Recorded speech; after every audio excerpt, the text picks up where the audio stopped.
사랑하는 성도 여러분, 2021년 9월 12일 성령 강림 후 16번째 주일입니다. 함께 기도하시겠습니다.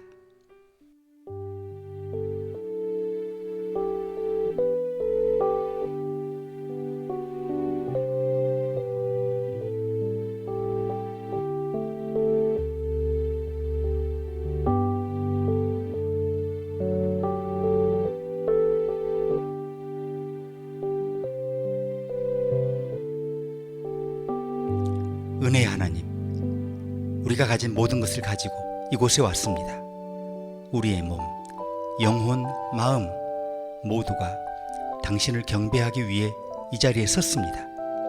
우리는 사랑이 모든 것을 지배하는 세상, 적들을 포용하는 세상, 당신의 사랑의 빛 아래 친구와 적의 구별이 사라지는 세상을 보기 위해 이곳에 왔습니다.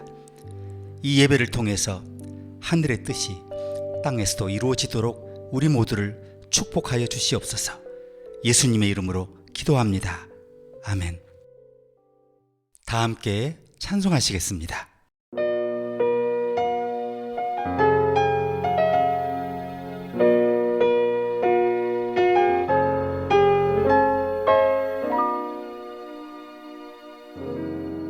신자 되기 원합니다. 진심으로 신자 되기 원합니다. 진심으로 신자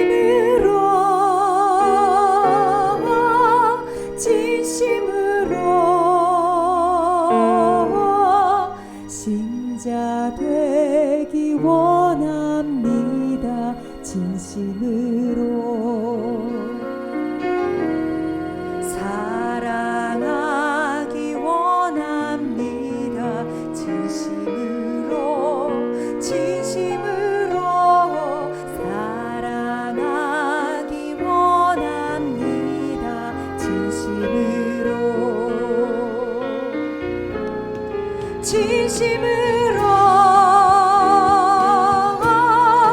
진심으로 사랑하기 원합니다. 진심으로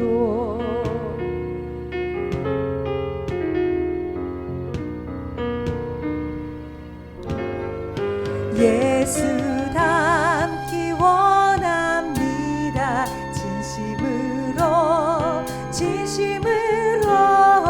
예수 닮기 원합니다.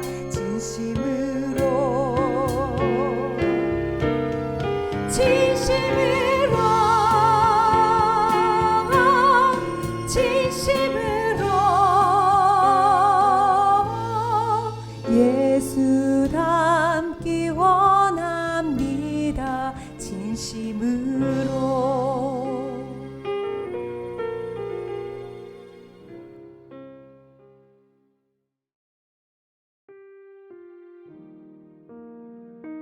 사랑의 하나님, 이 시간 주의 자녀를 돌보아 주시기를 기도합니다.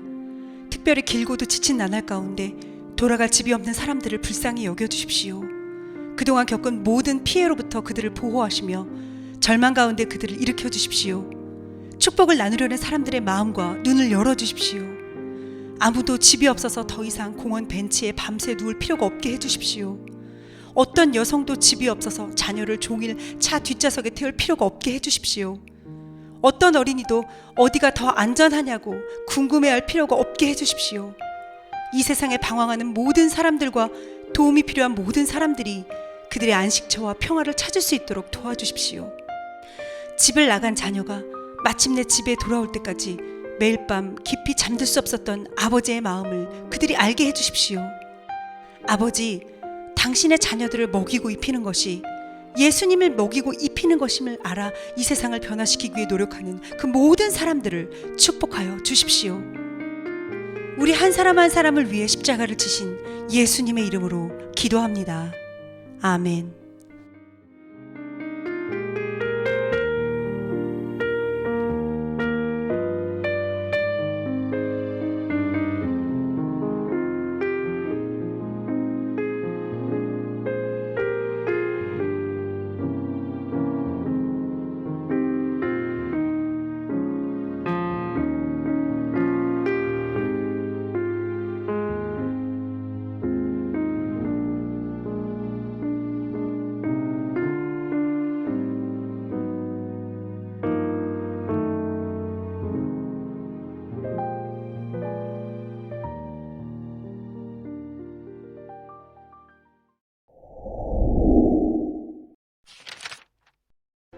예수와 제자들이 빌립보 가이사랴 여러 마을로 나가실새 길에서 제자들에게 물어 사람들이 나를 누구라고 하느냐? 세례 요한이라 하고 더러는 엘리야, 더러는 선지자 중에 하나라 하나이다. 너희는 나를 누구라 하느냐? 베드로가 대답하여 이르되 주는 그리스도시니이다. 이에 자기의 일을 아무에게도 말하지 말라 경고하시고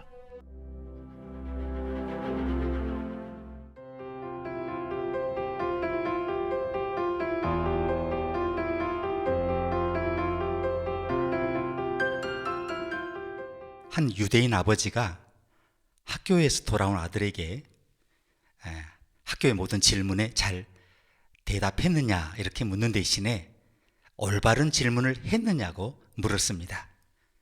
이 아버지는 바른 질문을 하는 것이야말로 답을 아는 것만큼 중요하다고 여긴 것이죠. 중국에 이런 속담이 있습니다. 질문하세요. 그럼 당신은 3분 동안 바보가 될 거예요. 질문하지 마세요. 그럼 당신은 남은 평생에 바보가 될 거예요. 어리석은 질문을 하는 것이 어리석은 실수를 고치는 것보다 훨씬 쉽다는 것이죠. 실제로 모든 훌륭한 교사는 올바른 질문의 힘을 알고 있어요. 예수님은 좋은 선생님이셨습니다. 실제로 그는 현존하시는 최고의 선생님이었고 제자들에게 많은 질문을 던졌어요. 친구에게만 친하게 지낸다면 남들과 어떻게 다릅니까? 심지어 이교도들도 그렇게 합니다. 또는 너희 중에 염려함으로 목숨을 단 1시간이라도 더 할 수 있느냐? 너희 중에 어느 사람이 양 한 마리가 있어 안식일에 구덩이에 빠졌으면 붙잡아 내지 않겠느냐? 또는 누가 내 모친이며 내 동생들이냐? 이런 질문을 하셨어요. 예수님은 사람들에게 수백 가지 질문을 하셨습니다. 사람들이 스스로 생각하고 확실한 결론에 도달하기를 원하셨기 때문에 그렇게 하신 것이죠. 예수님께서 하신 가장 중요한 질문을 오늘 성경에서 볼 수 있습니다. 예수님과 제자들은 빌립보 가이사랴 지방에 있었어요. 예수님은 제자들에게 사람들이 나를 누구라고 하느냐고 물으셨습니다. 제자들이 대답합니다. 어떤 사람들은 세례 요한이라고 하고요. 다른 사람들은 엘리야라고들 말합니다. 더러는 선지자 중에 하나라고도 말합니다. 다시 주님이 물으십니다. 너희는 나를 누구라 하느냐? 주님이 무엇을 하고 계신지 보시죠. 주님은 제자들이 자신이 누구인지 스스로 결정하기를 원하셨다는 거예요. 주님은 제자들이 다른 사람들의 대답을 앵무새처럼 반복하는 것을 원치 않으셨어요. 예수님은 다른 사람들이 주님에 대해 어떻게 말하는지 묻는 것으로 시작합니다. 그러나 주님은 이미 다른 사람들이 어떻게 생각하는지를 알고 계셨습니다. 주님은 제자들이 자신이 누구인지에 대해 깊이 생각한 것을 듣고 싶으신 거죠. 그럼 너희는 나를 누구라 하느냐? 이 질문에 대답한 사람이 시몬 베드로였어요. 시몬은 항상 말이 빠른 사람이죠. 당신은 메시아입니다. 이번에 시몬이 옳았습니다. 베드로는 다른 제자들이 이미 생각하고 있는 것을 재빨리 말했어요. 이분은 우리 민족이 오랫동안 기다려온 분입니다. 약속된 분입니다. 이분은 이스라엘을 구원할 자이십니다. 베드로는 분명하게 그 생각에 따라 당신은 메시아입니다 라고 말한 거죠. 그런 다음 예수께서는 자주 하시던 대로 제자들에게 자신에 대해 누구에게도 말하지 말라고 당부하셨어요. 이 예수께서 자기가 많은 고난을 받고 장로들과 대제사장들과 서기관들에게 버림받고 죽임당하고 사흘 만에 살아나야 할 것을 가르치기 시작하셨다는 거예요. 예수께서 이 일에 대해서 아무도 오해하지 못하도록 분명하게 말씀하셨더니 시몬 베드로가 예수님을 따로 붙들고 간하기 시작했습니다. 베드로가 예수님을 꾸짖기 시작했어요. 베드로가 예수를 그리스도라고 선언하고 몇 분 뒤에 베드로가 예수님을 책망하고 있습니다. 오늘 가르침 첫 번째는 베드로는 정답을 말했지만 잘못된 결론을 내렸다는 거예요. 베드로가 예수님의 메시아라고 선언하는 것은 맞지만 그 의미에 대해서는 잘못 알고 있었다는 거죠. 베드로의 선언은 그 시대의 문화의 산물이었다는 가능성이 커요. 베드로는 다른 모든 사람들이 기대하는 그런 종류의 메시아를 기대하고 있었던 거예요. 아마도 이것이 예수께서 제자들에게 자신의 신분을 누구에게도 말하지 말라고 경고하신 이유일 거예요. 제자들은 예수님이 그리스도라고 사람들에게 말할 준비가 되어 있지 않았어요. 제자들은 메시아의 의미를 이해하지 못했어요. 예수님 당시의 사람들은 메시아에 대해서 잘못된 이해를 하고 있었어요. 약속된 다윗의 후손 메시아는 유대인을 로마의 지배에서 해방시킬 정치적이고 민족주의적인 인물일 것이라고 생각했어요. 그러나 예수님의 사명은 전혀 그렇지 않았습니다. 예수님의 사명은 단순히 이스라엘을 구원하는 것이 아니라 온 인류를 구원하는 것이었죠. 그것은 단순한 혁명으로 이룰 수 없는 일이었어요. 그래서 베드로를 포함한 제자들은 메시아가 무엇을 의미하는지 알지 못했어요. 당시의 대중적인 메시아적 기대와 달리 예수님은 지상 왕국을 세우기 위해 오신 게 아니에요.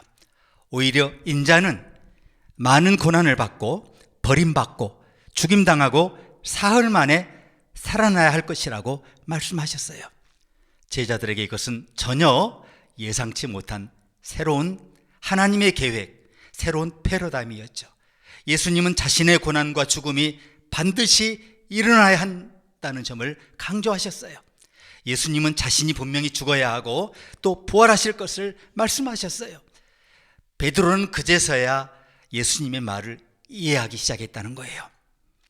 베드로는 조금 전에 예수가 메시아라고 고백했지만 예수님이 알려주신 세상의 거절과 그의 고난, 그에 따른 죽음과 연결시킬 수가 없었어요. 베드로는 정답을 맞췄지만 메시아가 어떤 분인가에 관해서는 엉뚱한 결론을 내렸다는 거예요. 그래서 그리스도를 꾸짖기까지 했어요. 오늘 저와 여러분이 얼마나 자주 베드로처럼 하는지 궁금하지 않습니까? 정답을 말하지만 잘못된 결론에 빠질 때가 많다는 거예요. 오늘 저와 여러분에게 예수님이 누구냐고 묻는다면 대부분의 사람들이 그리스도이시죠, 하나님의 아들이죠, 세상의 구세주시죠 라고 말할 거예요. 저는 여러분이 정답을 맞힐 것이라고 믿어 의심치 않습니다. 자, 제가 계속해서 여러분에게 묻는다고 생각을 해보십시오. 이 세상 누구보다 저와 여러분을 사랑하는 사람이 있지 않습니까? 예를 들어 부모님 혹은 자녀 혹은 형제 혹은 배우자가 여러분을 사랑하는 것보다 예수님이 여러분을 더 그렇게 사랑하십니다 라고 여러분이 말씀하신다면 여러분은 정답을 맞히신 거예요.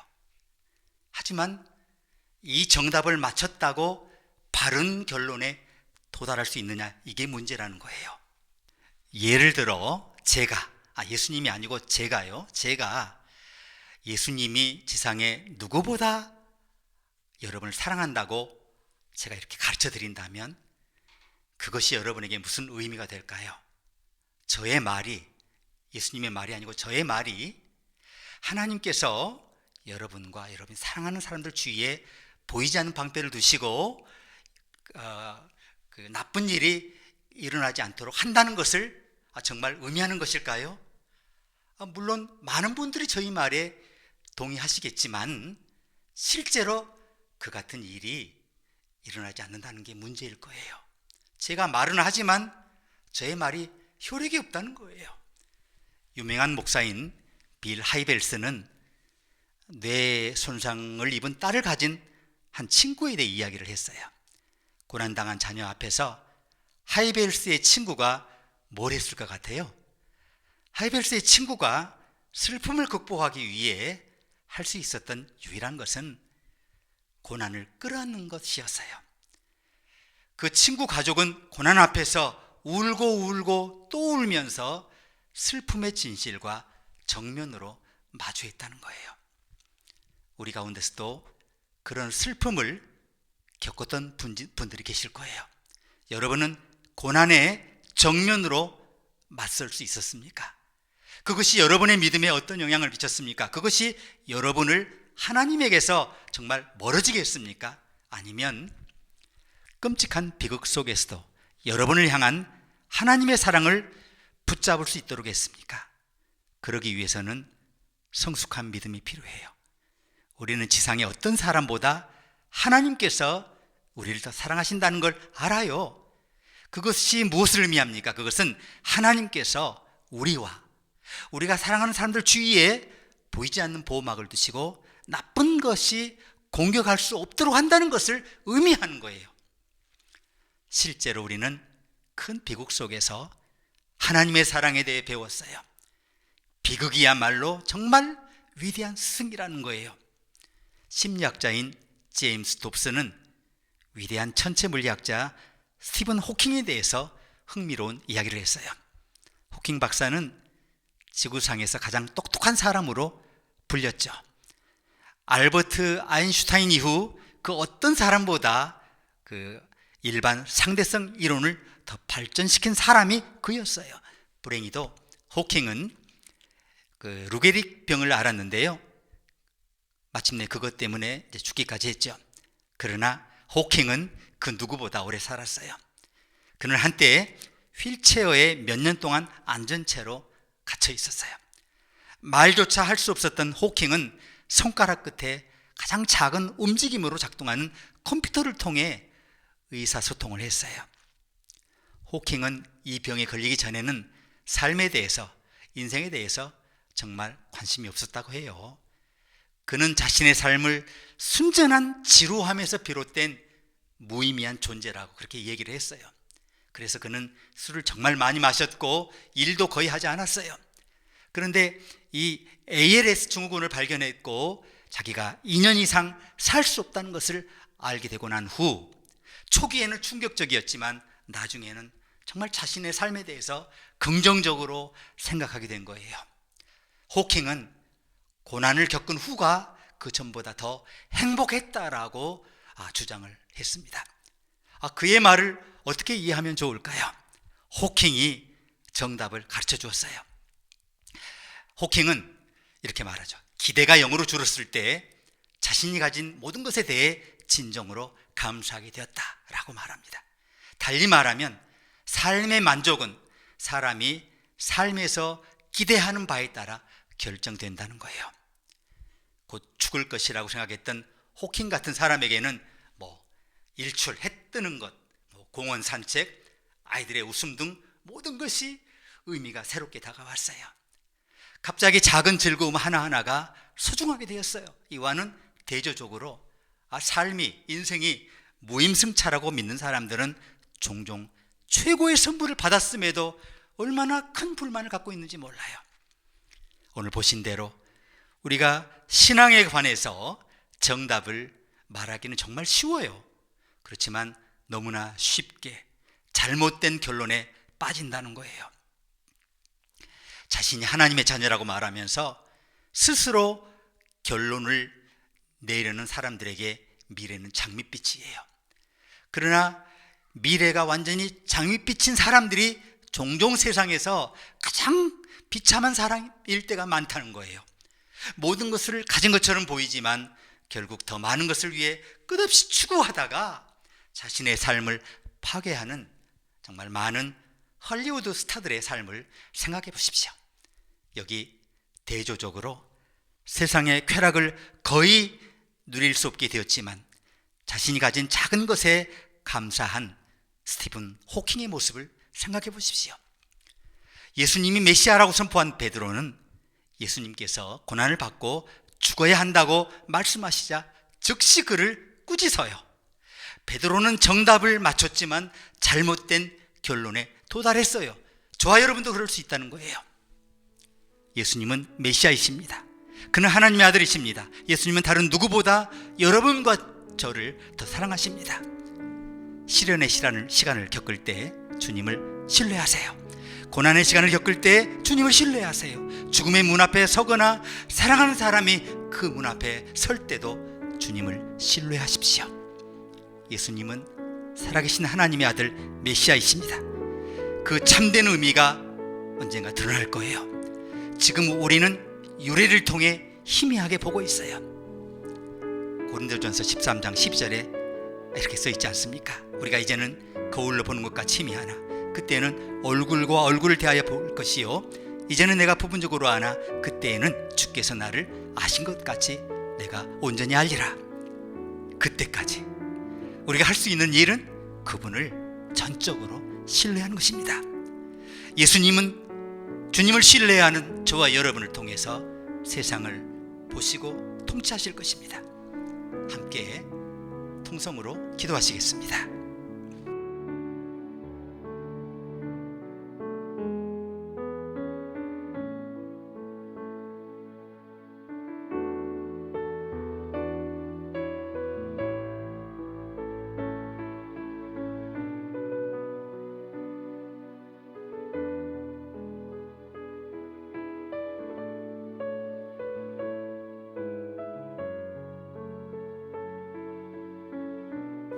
아버지 하나님, 때로 우리 힘이 닿을 때가 있습니다. 우리는 할 수 없습니다. 그러나 우리가 능력 주신 그리스도 안에서 모든 것을 할 수 있다고 말씀해 주신 것을 감사합니다. 이제 육신의 힘이 아닌 예수님을 믿는 믿음에서 흘러나오는 산을 옮기는 능력을 허락해 주시옵소서. 내 스스로 할 수 없다고 생각되는 일을 주님께 의지할 수 있도록 도와주시옵소서. 주님의 힘만이 우리를 지탱하고 계심을 믿으며 예수님의 이름으로 기도합니다.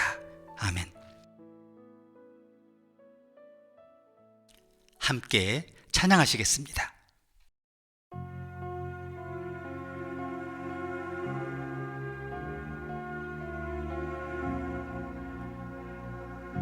십자가 지신 주 큰 사랑 귀하고 놀라운 주 보혈 주 십자가 아름다움이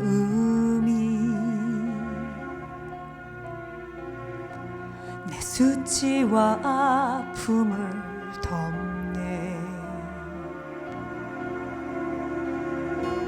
내 마음과 영혼을 위해 주 고통을 모두 견디고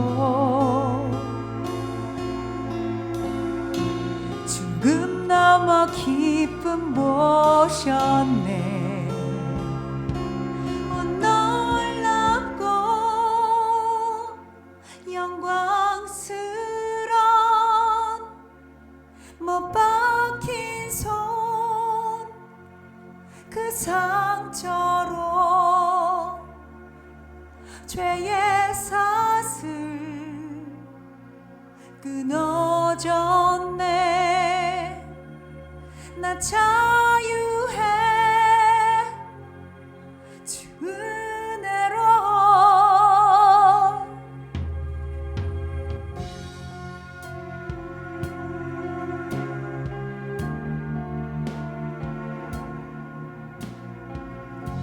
부활하신 주의 빈 무덤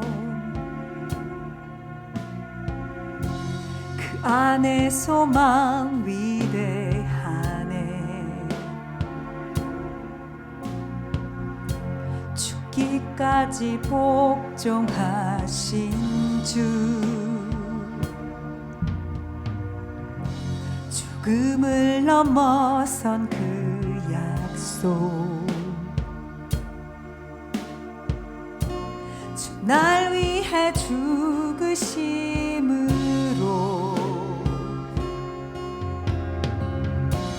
내 수치와 죄는 사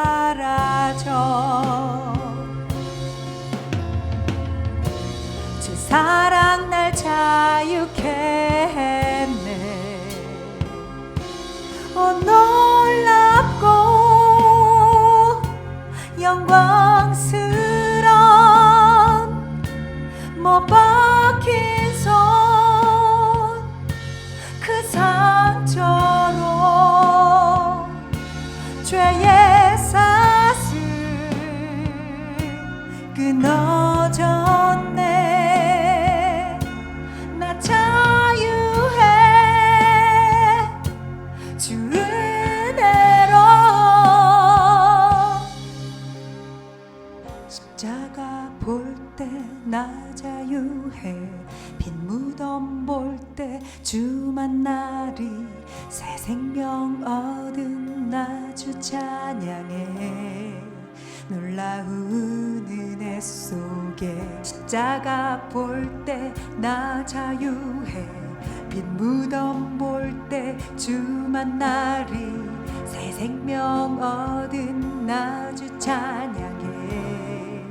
놀라운 은혜 속에 십자가 볼 때 나 자유해, 빈 무덤 볼 때 주 만나리, 새 생명 얻은 나 주 찬양해.